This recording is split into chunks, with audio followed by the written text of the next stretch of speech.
नमस्कार, ये आकाशवाणी पटना है।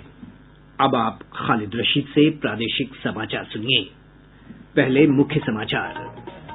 प्रधानमंत्री नरेंद्र मोदी ने कहा, नए भारत के निर्माण के लिए अभूतपूर्व गति और समर्पण के साथ काम करने का समय आ गया है।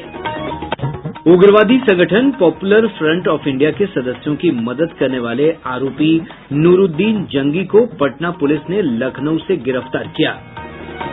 बहुचर्चित यौन उत्पीड़न मामले में फरार राजद के पूर्व विधायक अरुण यादव ने आरा कोर्ट में किया आत्मसमर्पण। और मौसम विभाग ने अगले 48 घंटों के दौरान राज्य के अधिकांश भागों में तेज बारिश के साथ वज्रपात की आशंका जताई। अब समाचार विस्तार से। प्रधानमंत्री नरेंद्र मोदी ने कहा है कि उनकी सरकार सामाजिक न्याय को मजबूत करने के लिए देश के कोने कोने तक विकास योजनाओं को पहुंचाने का काम कर रही है। श्री मोदी आज उत्तर प्रदेश में बुंदेलखंड एक्सप्रेसवे का उद्घाटन करने के बाद आयोजित सभा को संबोधित कर रहे थे। गांव-गांव को सड़कों से जोड़ने के लिए तेजी से काम करना, घर-घर तक रसोई गैस का कनेक्शन पहुंचाना, गरीब को पक्के घर की सुविधा देना, घर-घर में शौचालय बनाना, ये सारे काम भी सामाजिक न्याय को ही मजबूत करने वाले कदम है। प्रधानमंत्री ने कहा कि नए भारत के निर्माण के लिए अभूतपूर्व गति और समर्पण के साथ काम करने का समय आ गया है। उन्होंने कहा कि कानून व्यवस्था और संपर्क दो ऐसे क्षेत्र थे जिनमें राज्य विकास के पथ पर पिछड़ रहा था, लेकिन अब इन दोनों क्षेत्रों में सुधार हुआ है। नए सपनों को लेकर के, नए संकल्पों को लेकर के अब तेज गति से दौड़ने के लिए तैयार हो चुका है। और यही तो सबका साथ है, सबका विकास है। न कोई पीछे छूटे, सब मिलकर आगे बढ़े। इसी दिशा में डबल इंजन की सरकार लगातार काम कर रही है। देश में विकास परियोजनाओं का जिक्र करते हुए प्रधानमंत्री ने कहा कि गति शक्ति मास्टर प्लान के साथ 21वीं सदी के देश का निर्माण किया जा रहा है। प्रधानमंत्री ने लोगों से आजादी का अमृत महोत्सव मनाने और देश के स्वतंत्रता संग्राम के नायकों को याद करने का आग्रह किया। फुलवारीशरीफ में social democratic party of India (एसडीपीआई) और पॉपुलर फ्रंट ऑफ इंडिया (पीएफआई) द्वारा चलाई जा रही देश विरोधी गतिविधियों में शामिल चौथे आरोपित नूरुद्दीन जंगी उर्फ एडवोकेट को पटना पुलिस ने आज यूपी एटीएस की मदद से लखनऊ से गिरफ्तार कर लिया। नूरुद्दीन मूल रूप से दरभंगा जिले के उर्दू बाजार शेर मोहम्मद गली का रहने वाला है। फुलवारीशरीफ थाने में दर्ज प्राथमिकी में वो नामजद अभियुक्त है। नूरुद्दीन का आरोप है कि वो पीएफआई के संदिग्ध सदस्यों की बिहार से लेकर नई दिल्ली में पैरवी करता था। वो खुद भी पीएफआई का सक्रिय सदस्य है। पटना के वरीय पुलिस अधीक्षक मानवजीत सिंह ढिल्लों के निर्देश पर गठित विशेष टीम ने आरोपी को लखनऊ के मवैया मेट्रो स्टेशन के पास से गिरफ्तार किया है। उसे पटना लाया जा रहा है। फुलवारीशरीफ के एएसपी मनीष कुमार सिन्हा ने बताया है कि देश विरोधी मुहिम में शामिल अन्य लोगों की गिरफ्तारी के लिए लगातार कार्रवाई की जा रही है।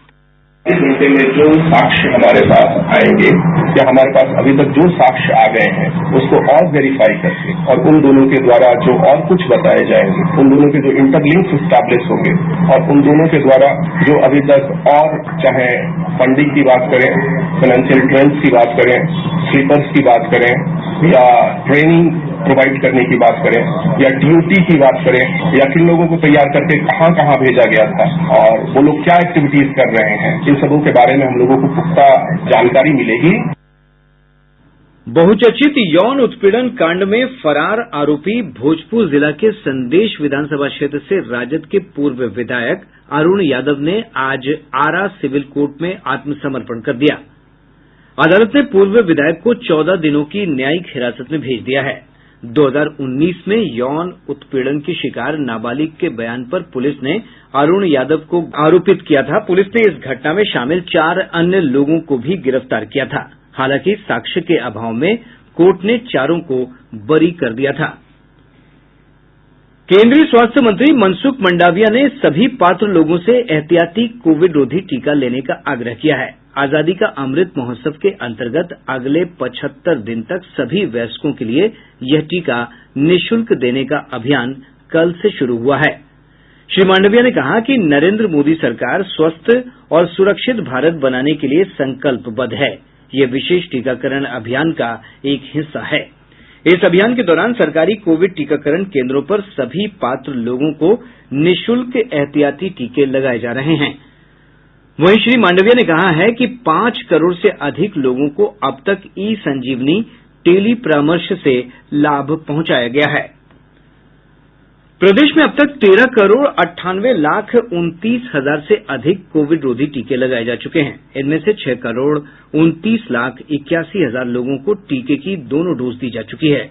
वहीं अब तक 51 लाख 1 हजार लोगों को बूस्टर डोज भी लगाई जा चुकी है। इधर देश में कोविड टीकाकरण का आंकड़ा 1 अरब 99 करोड़ 96 लाख को पार कर गया है। देश में मंकी पॉक्स का पहला मरीज केरल में सामने आने के बाद स्वास्थ्य मंत्रालय ने इस बीमारी से निपटने के लिए दिशा निर्देश जारी किए हैं।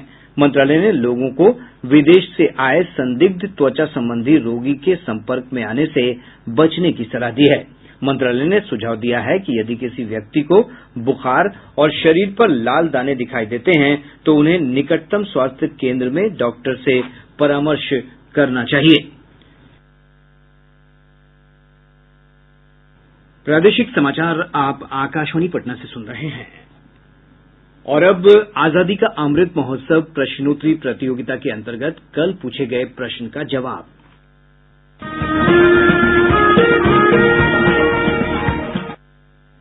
शुक्रवार 15 जुलाई को हमने पूछा था कि साइमन कमीशन का बिहार आगमन कब हुआ था।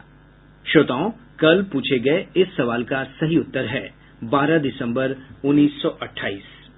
सही उत्तर देने वालों में से विजेता बने हैं भोजपुर जिला के बड़हड़ा थाना क्षेत्र के ज्ञानपुर गांव निवासी मोनू कुमार पांडे।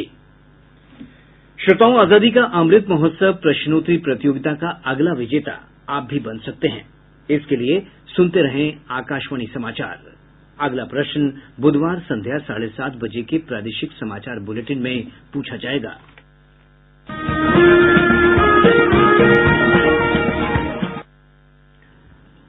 आजादी का अमृत महोत्सव के अंतर्गत आइए अब सुनते हैं आकाशवाणी की विशेष प्रस्तुति आजादी का सफर। आजादी का अमृत महोत्सव।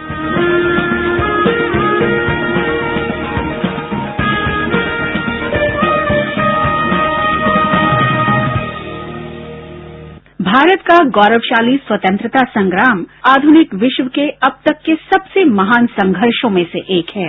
आकाशवाणी समाचार आपके लिए प्रतिदिन लेकर आता है इस संग्राम की एक झलक।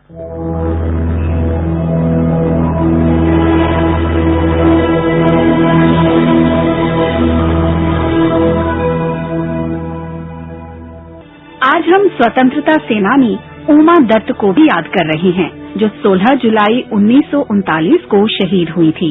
हिमाचल प्रदेश के शिमला जिले के निवासी उमा दत्त ने धामी राज्य के शासक के खिलाफ आंदोलन में भाग लिया।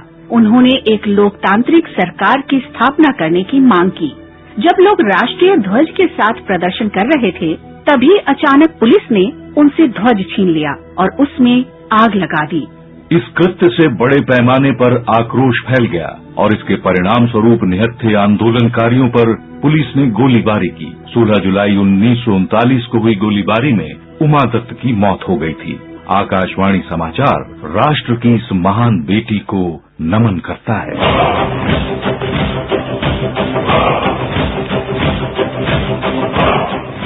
हम स्वतंत्रता कार्यकर्ता शीतल सिंह को भी आज याद कर रहे हैं, जिन्होंने 1857 में स्वतंत्रता के पहले युद्ध में भाग लिया था। वे सिंध प्रांत में अंग्रेजी ईस्ट इंडिया कंपनी की सेना में सेवारत थे, लेकिन विद्रोह के दौरान उन्होंने नौकरी छोड़ दी और अंग्रेजों के खिलाफ हो रही क्रांति में भाग लिया। सिंध क्षेत्र में सेना के साथ टकराव के दौरान शीतल सिंह को पकड़ लिया गया। उन्हें 18 जून 1857 को आजीवन कारावास की सजा सुनाई गई और अप्रैल 1858 में बम्बई से अंडमान की सेल्यूलर जेल भेज दिया गया, जहां 16 जुलाई 1858 को जेल में ही उनकी मृत्यु हो गई। आकाशवाणी समाचार देश के इस वीर सपूत को सलाम करता है। प्रधानमंत्री नरेंद्र मोदी ने इस माह प्रसारित होने वाले मन की बात कार्यक्रम के लिए लोगों से विचार और सुझाव आमंत्रित किए हैं। यह कार्यक्रम आकाशवाणी से 31 जुलाई को सुबह 11 बजे प्रसारित होगा। मासिक रेडियो कार्यक्रम की यह 91वीं कड़ी होगी। इच्छुक लोग नमो ऐप और माई जीओवी पर सुझाव भेज सकते हैं। टोल फ्री नंबर 1800-117800 पर डायल करके भी संदेश रिकॉर्ड कराए जा सकते हैं। फोन लाइनें 28 जुलाई तक खुली रहेंगी। लोग 1922 पर मिस्ड कॉल देकर एसएमएस से मिले लिंक से भी सीधे प्रधानमंत्री तक सुझाव भेज सकते हैं। पश्चिम चंपारण जिले के लौरिया थाना क्षेत्र स्थित बैंक ऑफ बड़ौदा की शाखा से हथियारबंद अपराधियों ने 15 लाख रुपए लूट लिए। शाखा प्रबंधक ने बताया कि अपराधियों ने गार्ड को बंधक बनाकर बैंक के सभी कर्मचारियों का मोबाइल जब्त कर लिया।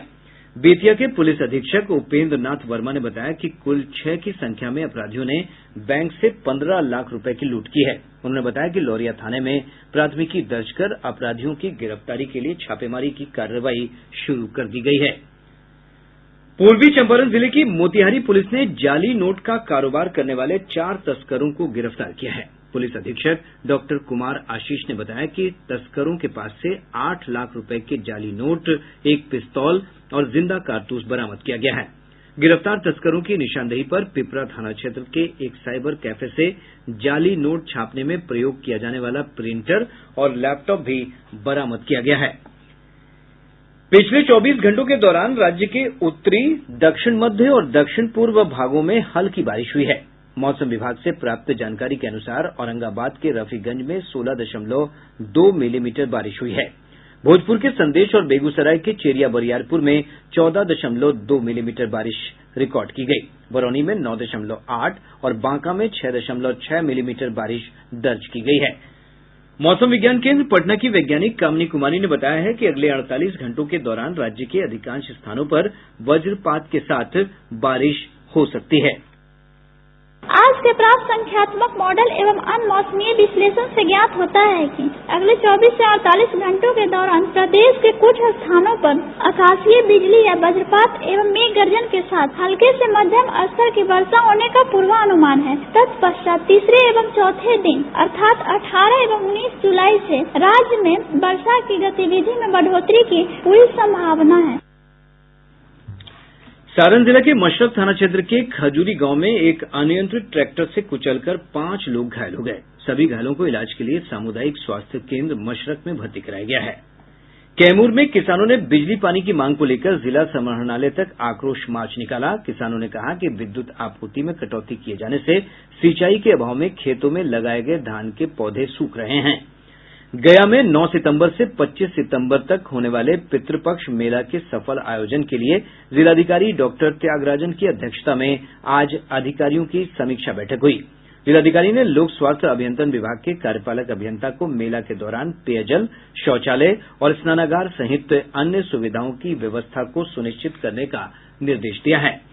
खगड़िया के जिलाधिकारी आलोक रंजन घोष ने समाहरणालय परिसर से नुक्कड़ नाटक टीम के साथ कौशल विकास प्रचार रथ को हरी झंडी दिखाकर रवाना किया। अररिया जिले के कुर्साकांटा प्रखंड में प्रधानमंत्री आवास योजना के तहत राशि प्राप्त करने के बाद भी आवास नहीं बनाने वाले 37 लाभुकों के विरुद्ध प्रशासन ने वारंट जारी किया है। और अब अंत में मुख्य समाचार एक बार फिर। प्रधानमंत्री नरेंद्र मोदी ने कहा, नए भारत के निर्माण के लिए अभूतपूर्व गति और समर्पण के साथ काम करने का समय आ गया है। उग्रवादी संगठन पॉपुलर फ्रंट ऑफ इंडिया के सदस्यों की मदद करने वाले आरोपी नूरुद्दीन जंगी को पटना पुलिस ने लखनऊ से गिरफ्तार किया। बहुचर्चित यौन उत्पीड़न मामले में फरार राजद के पूर्व विधायक अरुण यादव ने आरा कोर्ट में आत्मसमर्पण किया। और मौसम विभाग ने अगले 48 घंटों के दौरान राज्य के अधिकांश भागों में तेज बारिश के साथ वज्रपात की आशंका जताई। इसके साथ ही आकाशवाणी पटना से प्रसारित प्रादेशिक समाचार का ये अंक समाप्त हुआ।